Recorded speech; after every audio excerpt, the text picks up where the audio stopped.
Good evening, dear friends. This is our 60-second video in the Divine Order and the Universe Reading and Commentary series. Welcome, dear Bülent. Greetings, Ms. Schimberg. Good evening, everyone. Let's start by making a brief summary of what we have read and discussed last week. Because the book is leading us to more profound concepts and building what it will explain later on the knowledge about the superficial and spherical time comprehensions or perceptions. Let me remind our dear friends that all those examples, figures, images we share to explain those concepts are just symbolical. Yes, you prepared noob slides for this evening. Please begin. Let me give you a general idea about what we have read and discussed about last week. We read 3 different time comprehensions in the book: superficial time, spherical time, and original time. First, we talked about superficial time perception and described superficial space as 3 dimensions: height, depth, width, plus 1 dimension of time. This is a concept of time that is active in our hydrogen realm, following a spiraled, cyclical, or periodical path bonded to the cause and effect chains in order to bring events and states repeatedly in front of human beings with the purpose of ensuring our development. Yet this superficial time is only a cross-section in the higher level of time, that is, in the spherical time. As we see here in this slide, A and B figures, each cross-section of superficial time is equal to one of our lifetimes, and each one is a cross-section that intersects with the center of this sphere. As long as we are in the superficial time, we are fixed in the original time, but when we pass to the spherical time, then we will travel on the original time. Now, let me share some summary of the passages related to the figures given in the book. At this slide, there is a field of development that the being must go through in the entire life of humanity with its infinite aspects. It represents the field of development of a single being in all lifetimes, and also of the whole humanity. And this field of development is specific and limited. It has a specific curriculum with specific lessons and experiences. It has a beginning and an ending within its own reality. This field is shown as the distance that fills the area between the parallels, AB, for humanity to get prepared for the higher plan, that is, the plan of duty where the spherical or perceptual time prevails. All human faculties and states that need to be developed fill the area, CD, G, F, and this field begins on the boundary CD and is completed on the boundary FG.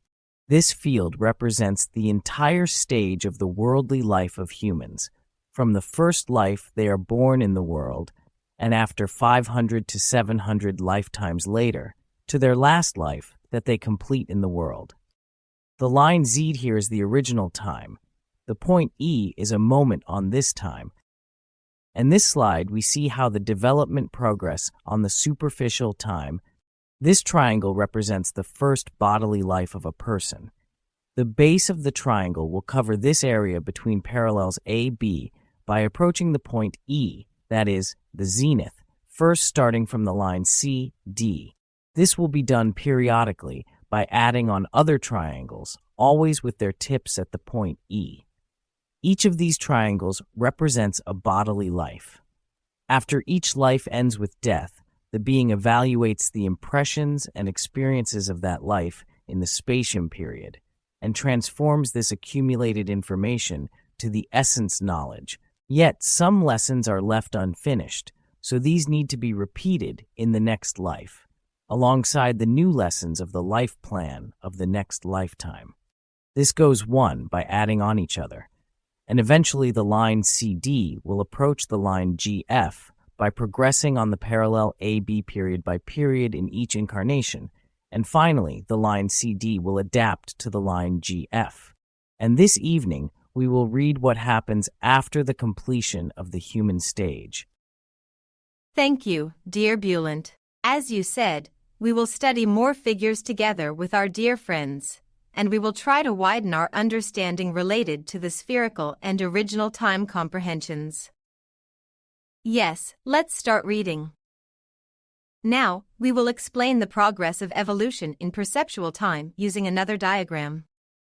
Here, the most obvious feature is that each evolutionary flow of the being accompanies its ever-progressing on the original time.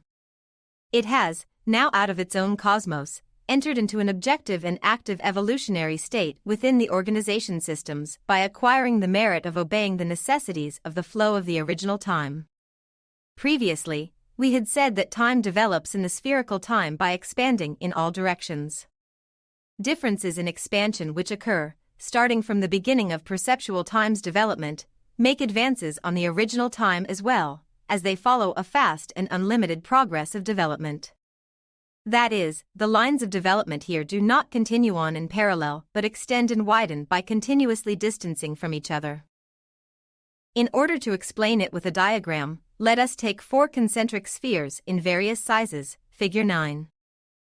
When these 4 concentric spheres are cut in 2 halves, provided that they are cut from the exact center, and one of the cross-sections is studied, 4 distinct cross-sections are seen, as in the diagram. These cross-sections put into effect the centrifugal state A, B, C, D. Each of these are the 4 distinct stages the smallest sphere at the center takes on by increasingly expanding. That is, out of the expansion of the sphere at the center with size A, the sizes B, C, D have occurred. So, the sphere A, as increasingly growing, has reached the size D. Now, in order to compare these cross-sections to each other within the expansion of the sphere, let us pull the cross-section D away like a folding hood of a camera from the smallest cross-section A by keeping it fixed. Here, a cone occurs. Naturally, the base of this cone is the cross-section of the sphere D, which is the largest and outermost. At its tip, that is, in its narrow side, is the smallest sphere A, figure 10. And the layers B, C, in between are made up of the cross-sections of concentric circles in various sizes. Here, the differences in width of the cross-sections A, B, C, D of the cone show the developmental values of the perceptual time relative to each other. For we have said that each cross-section here actually shows the differences in expansion of a sphere which grows on top of another.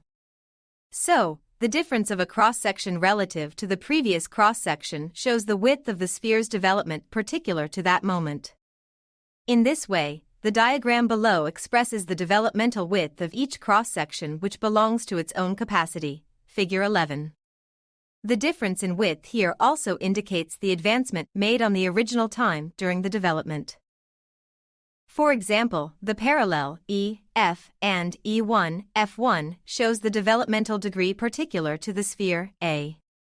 The following parallel, G, H, and G1, H1 shows the developmental degree of the sphere B. The distance, 1, between these 2 parallels indicates the difference in development between 2 developmental stages and also the traversed distance on the original time.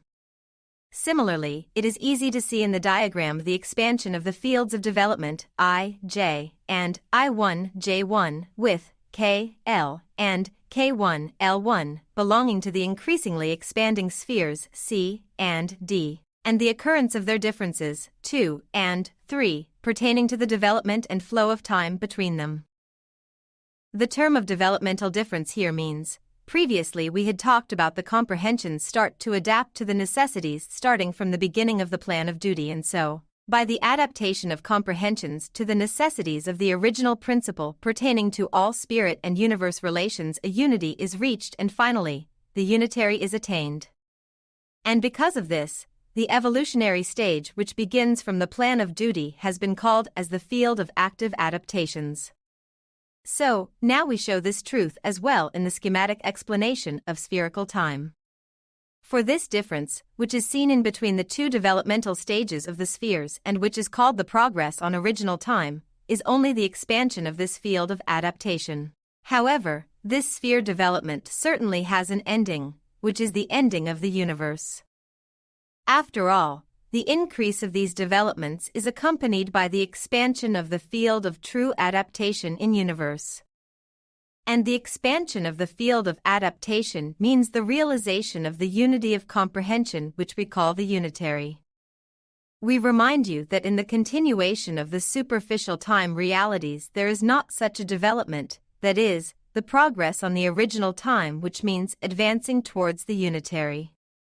Expansion of developmental lines at every moment, as it is here, is not in question in the development of superficial time. There, only the preparations of rendering all necessities of a moment on the original time within a certain field are done. Well, I think it may be better to start by explaining the word original. In the book we read terms like original principles, original necessities, original time. Whenever I read the term original in the divine order in the universe, I think that the plan mentions the principles, necessities, and time of the absolute creator. Because the absolute creator is the source, and we are the created. To completely comprehend those concepts is not so easy for me, and even the plan giving these spiritual communiques states that the original principles are unattainable for them. Yes, because we frequently will encounter the term of original principles in the following passages, I think it is beneficial to think the original time as a principle among the original principles. And about the difference between the superficial and the spherical time, the most significant difference is, in the superficial time, we have a limited field of development. It is shown with a rectangular in the book. This field is fixed. It does not get widened. It is not dynamic, a static field of development. What does it mean? It means that the lessons and experiences we need to gain within this field of development is determined. Yet when the being passes to the spherical time, the limits are not fixed anymore. They expand. These can be likened to the differences between video games of a decade ago and a new version of the same game. In the old version, there is a field to play the game. You make a score, and game is over. Then you play a new version. The video is not two-dimensional anymore. It is 3D. You have an avatar. You walk around the field, and when you gain enough points, another level begins with another field with new details and quests to do. You explore the world of the game and complete the quests. Then, another level begins, etc. The video game creates itself again and again with new details and more expanded game field in accordance to your performance in the previous level. Or another simile, albeit somewhat cruder.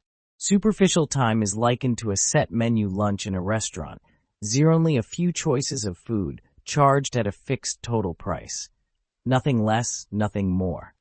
Yet in an open buffet restaurant, you select a few kinds of food and eat. Then you can go and select other food, or salad, or dessert. The choices are more and more. Similarly, the possibilities of the spherical time are much, much more than the possibilities of the superficial time. And as we deserve more or gain the merit for more, the possibilities of that perceptual space-time expand accordingly. Now we see in Figure 9, cross-section of 4 concentric circles. Of course, this is a cross-section of the sphere of the spherical time, and when we pull away and extend this figure from one corner to make it a cone, what we see is a triangle, an increasingly widening triangle, touching the circles. Now, in this figure, superficial time and spherical time become more clearly explainable. If you remember, these two lines of the cone were parallel to each other in the superficial time. Why? Because the field of development was limited. Yet, in the spherical time, these lines increasingly expand outward, because the being completes the subjective development and passes to the objective development. And this offers us more and more possibilities and perceptions as our comprehension gets wider. This book describes the subjective development and evolution like this. Here, mankind is withdrawn to its own powers and only preoccupied with their preparation for a higher plan. It seems that here we are within a cosmic egg. As the whole humankind, we are withdrawn inside this shell. And when we break our cosmic eggshell of the subjective evolution, then we will pass to a completely different realm, to an objective field of evolution that contain much more possibilities, hence we will advance faster. Why to break the eggshell? Well, as you know, when the possibilities and nutrients within a fertilized chicken egg is exhausted, the chick has to break the shell to meet its needs with the possibilities outside of the shell. This human stage is another preparation process, as well. We progress on those periodical spirals as human beings, yet we don't have that spherical comprehension at all. Even after we complete the human stage and pass to the plan of love, still we will not have that spherical time comprehension. This can only be possible in the plan of duty. And because we progress within that field of development you mentioned, with a certain beginning and a certain ending, our lifetimes are lived in the superficial time with the perceptions of beginnings and endings. However, all the acquisitions from all those lifetimes are together at that point E, or at that perceptual point of comprehension we call as the being, and from the perspective of our being, all those lifetimes happen in a moment. And this figure shows us the plane our being will progress on when we pass to the plan of duty. And by that widening we will gain as we adapt to ever subtle fields of applications in our travel on the original time. Yes, we say adapting. The book names it as harmony. Of course, for our universe, that is like a system, like an organism. To continue its existence, everything that makes up its contents should be in harmony with each other. Just like our body. Whenever there is disharmony between some organs in our body, we become sick and try to heal that disharmony. And right now, we human beings in this world school are still far away from this harmony or adaptation. It is understandable because we are learning how to do this in our lifetimes that are lived in the superficial time. Our first priority in the superficial time is trying to become adapted to our own field because of our sensuality, because of our earthly cravings. Even though we learn that all events are influences coming from higher levels, still, when we are faced with an experience, we can reject, object, and rebel. In short, we are not in a state of complete surrendering to the system. Such a state is like having almost no sensuality, like becoming selfless. Only when we reach such a state, we will be allowed to get out of this cosmic egg, and only after that state or stage, we will have the chance of gradually becoming cosmic beings as we evolve more and more towards the ever higher field of adaptation. And these efforts for becoming of that harmony will continue till the unitary Paul. Your words about that state of objection reminded me the story of Kide and Moses. What does Kide actually do?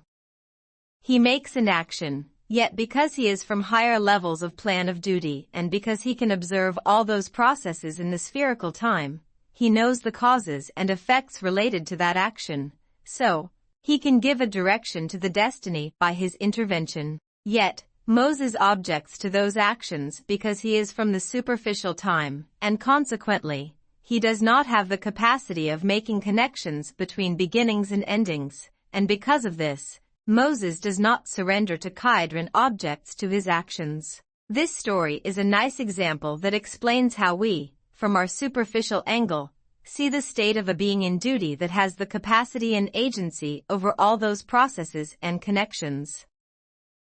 Now, let's look at this figure. As the cone gets wider, those fields between first, second, third parts in the cone indicate the fields that a being covers as its capacity widens. I mean, each added on layer of the sphere or each widening of the sphere has an extent, a scope. And as a field of adaptation expands, this also means a widening in making connections. Compared to a higher being in the plan of duty, even Kide has a limit. And as you see, each widening of the cone embraces the one below, and with the effort made for adapting more and more, for manifesting more and more comprehending states, or as you said, for becoming of that harmony, the scope of surrendering widens and the scope of the duties increases. Of course, all of these means the widening of the comprehension.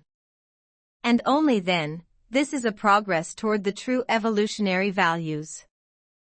And the book makes a distinction between development of matter and of the being and evolution of spirits. Until that stage, the book describes this progress as the development of being in matter. Only after reaching the plan of duty, the book begins to define this progress of the beings as evolution. This is a very interesting point. I'd like to add something. In this passage, the unitary is defined as the adaptation of comprehensions to the necessities of the original principle pertaining to all spirit and universe relations. A unity is reached, and finally, the unitary is attained. I'd like to remind our dear friends that this is not pantheism. This does not mean that the beings vanish into a unity. What is meant by unitary is that all beings reach such a state of unity that their comprehensions are same, their understandings are same. I'd wanted to emphasize this. Thank you. All right, let's continue reading. Both diagrams regarding superficial and spherical times show that in spherical time, unlike in superficial time, there is no developmental mode which continues on uninterrupted by the adding of the leaps on each other as staying within a certain field. Here, again unlike in the former, there are no separate cycles. On the contrary, there are new and ever-expanding fields of development. In other words, here, there are no periodical movements of advance which are in a limited field, imprisoned within a single moment of the original time, but the fields of expansion, progression and development within an infinity that reaches to the boundaries of universe. And this progression comes to an end at the unitary. So, by saying this, we explain in detail the meaning of the phrase said previously that true evolution begins with spherical time comprehension.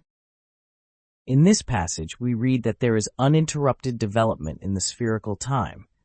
However, in our superficial time, it is interrupted, intermittent, on and off. Why? Our development gets interrupted by incarnations, by lifetimes. We direct our energy and concentration to a body, and through that body, we live experiences. That life ends, we withdraw into a period of spatium to evaluate our experiences in the body, and compare this to our previous experiences. We glean the essence knowledge out of these experiences.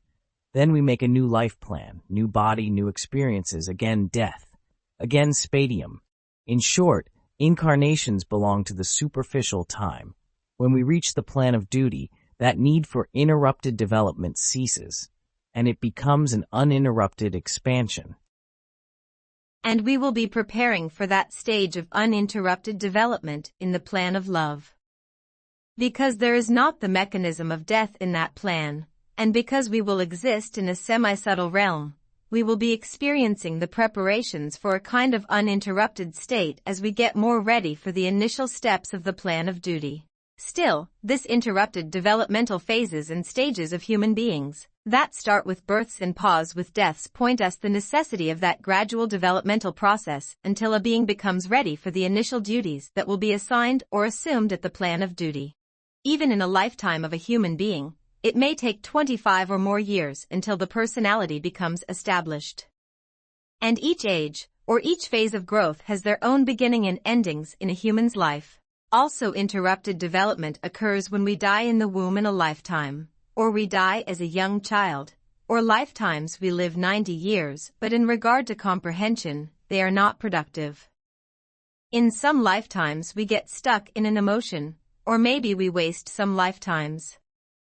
And all those unfinished businesses require our being to plan life after life to fill the blanks. And the real gain of the being from all those lifetimes is the quality of the efforts made, and the degree of merit. Yes, in that intermediary semi-subtle realm, that is, in the plan of love, as we get better and better in utilizing our power of imagination, we will have a relatively easier existence. Yes, let's continue reading. Again, this is a long passage, so we will pause at some point to discuss the part we read, and then continue reading. Now it is time to explain a very significant problem.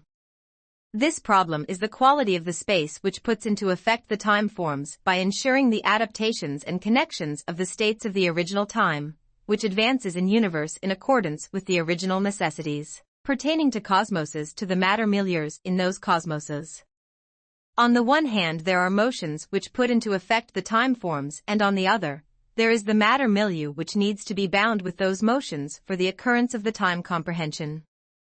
However, unless the third condition we listed in the relations of time and space, that is, the binding of this milieu with the time motions, is ensured, space cannot be built and the manifestation of the time form cannot be possible. Therefore, here there is a major factor which plays a fundamental role in the universe mechanism.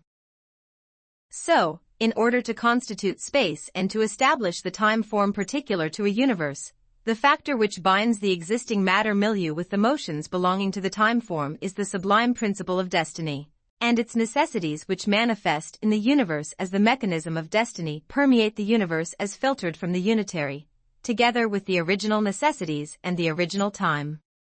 Therefore, in short, space is the manifestation of destiny in cosmoses and in the universe. That is, the space in a cosmos which results from the binding of the motions belonging to time with the matter milieus is the manifestation of destiny in that cosmos.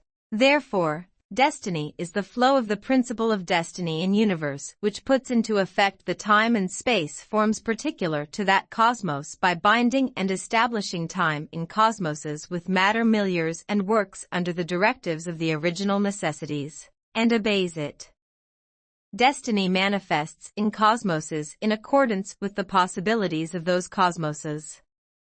For example, the superficial time-space in the hydrogen cosmos is the manifestation of the destiny which is particular to this cosmos. Thus, the destiny which permeates the whole universe from the unitary by carrying the original necessities puts into effect all formations, deformations, and transformations of cosmoses by utilizing time which depends on the original necessities again. So, we now explain in more details that all formations, deformations, and transformations the beings put into effect in matter occur only through the assistance, intervention and controls of the beings in duty in the cadres of original principle, principles of destiny and time in accordance with the directives filtered from the unitary. This knowledge gives the intuition to mankind about the true roles of destiny and time in the universe. If destiny and time coming from the unitary did not exist, in accordance with the necessities of the original principle, the technical activity of the states of the universe parts which pertain to their endless formations and transformations which are necessary on the face of the momentary behaviors and merits of spirits would lose its focus. The factor which appreciates the degrees of merit of spirits on the face of the necessities determined by the original principle pertaining to the evolutions of spirits is destiny. That is, the technical component of the original necessities in the universe is destiny. Destiny renders this function with the assistance of time and uses it as a measurement. We make this mechanism a little bit clearer by explaining it with a coarse example. Yes, at this point, it may be beneficial if we talk about the original time. As you can see in this slide, all other forms of time are a kind of reflections of the original time. Just like the magic mirrors in the entertainment parks, these mirrors deform our reflection in many ways. Some of them show us fat, some show us pencil thin, some show us squeezed horizontally, etc. Yet we are ourselves all the time. Similarly, the projections of the original time bring out a time comprehension or perception that is suitable for the related milieu of development and evolution. When its projection lands on our realm, it is perceived as the superficial time. On the plan of love, it is like a combination. It is perceived first as the superficial and later, in the higher levels of the plan, as the spherical time. And on the plan of duty, it is comprehended as the spherical time. And in realms and milieus we don't know about, it may be appearing in different forms. We read in this book that unless the third condition, that is, the binding of a milieu with the time motions, is ensured, space cannot be built and the manifestation of the time form cannot be possible. These time form motions may have a fluidic structure. There is no such knowledge in the book. This is my interpretation. But again, David Bohm has a concept of holodynamic universe, also known as holomovement or holoflux. and what we read in the divine order in the universe about how time-form motions brings out localization, and consequently manifestation. This reminds me this concept of Bohm. I will not go into details, but when a fluidic and dynamic information or knowledge enters or descends into an open system, it takes forms.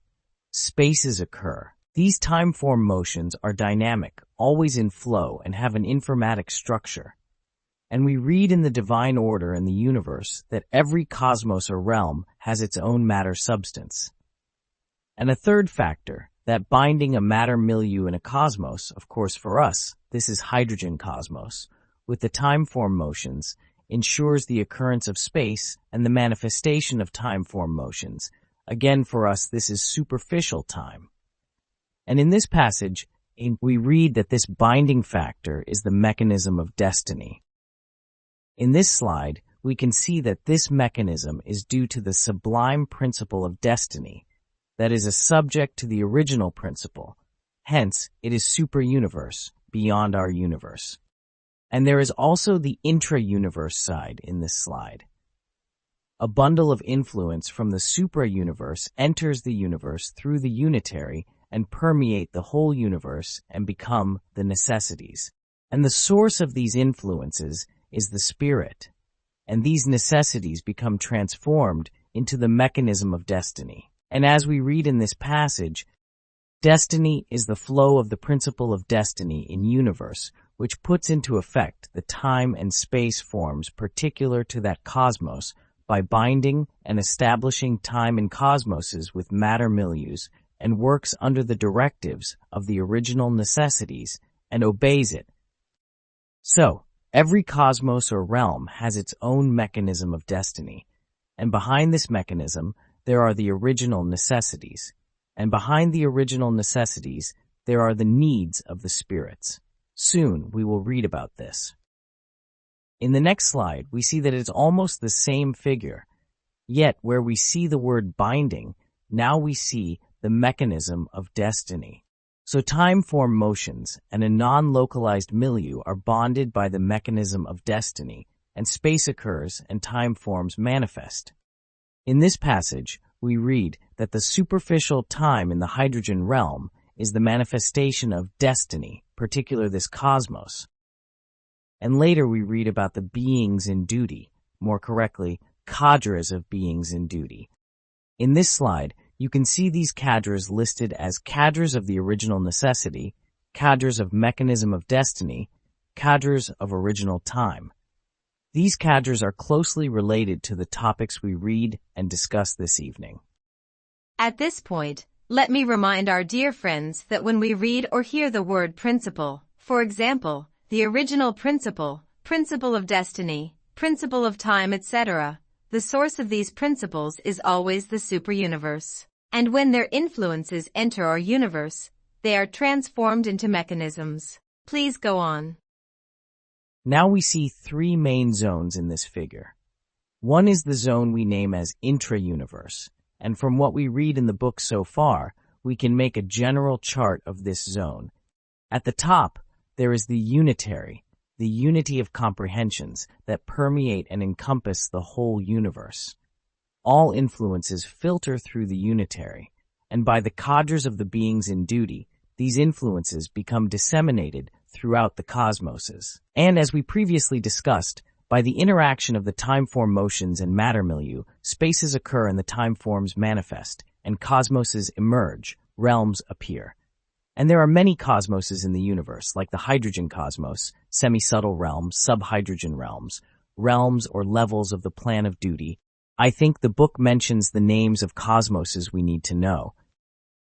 And what we see in the super-universe zone, the original principle, original time, and of the sublime principles, we see here the sublime principle of destiny. And the spirits. As you can see, there is a thick line between the spirits and the universe. And this line indicates that there is no direct connection between spirits and the universe. The connection is ensured by the sublime principles. The evolutionary needs of the spirits are reflected to the sublime principles, and from there, the influences of the spirits, alongside the influences of the sublime principles, are filtered through the unitary in order to permeate the whole universe. If you notice these arrows, they indicate that feedback is given to the spirits via the beings they build in the universe. As we previously discussed, the beings reflect the essence knowledge they gain in multiple incarnations in developmental stages to their spirits. So there is a constant flow of influences in both directions. I'd like to give an example for this indirect connection between spirits and universe. You know, those virtual video games. They are like virtual universes. When you want to play such a game, you put on a special bodysuit called as haptic bodysuit. Then you build an avatar to represent you, the player, in that virtual universe of the interactive scenario of the game. And also, you put on special 3D goggles. Now, when you begin the game, all information related to the scenario of the game will be transformed into electrical signals that you will sense through this special bodysuit. Now, as such a player, you represent a spirit. You are outside that virtual universe. But through all those special goggle and haptic suit, the computer, the hardware and software used to run that program, etc., you can connect to and control your avatar in that virtual universe. And the avatar represents the being. All those hardware and software represent the sublime principles. But please don't misunderstand me. I'm not talking about the simulated universe hypothesis. My example is just to make our thinking about this indirect connection a little bit easier. Matrix the movie has many symbolic expressions indicating this indirect link, all those influence mechanisms. If you remember, they were using telephone lines to go back and forth. Neo's modulated consciousness is in the simulated world, and his physical body is in the physical world, but his avatar can go back and forth between worlds. At the same time, he is inside and he is outside. As an observer he is in, but at the same time, he is out. I think, as humanity, we are making more and more connections between macro and micro. Everything we recently discover in this world appears as a symbol, a reflection of the existence in the macro, and in this sense, humanity has reached very significant points in comprehension. Yet, at each new point or level of knowledge, we have to be tested about our choices in which direction we utilize this knowledge. I mean, we can use this knowledge to increase our knowledge or to widen our comprehension. On the other hand, we can use this knowledge for self-interest, for exploiting other human beings. For example, new developments in the artificial intelligence and robotics evoke admiration, as well as concerns. The duality within each of us, the opposing components of our conscience mechanism, that is, swings between the sensuality and the intuition of duty, become more explicit in the arguments about such topics and issues.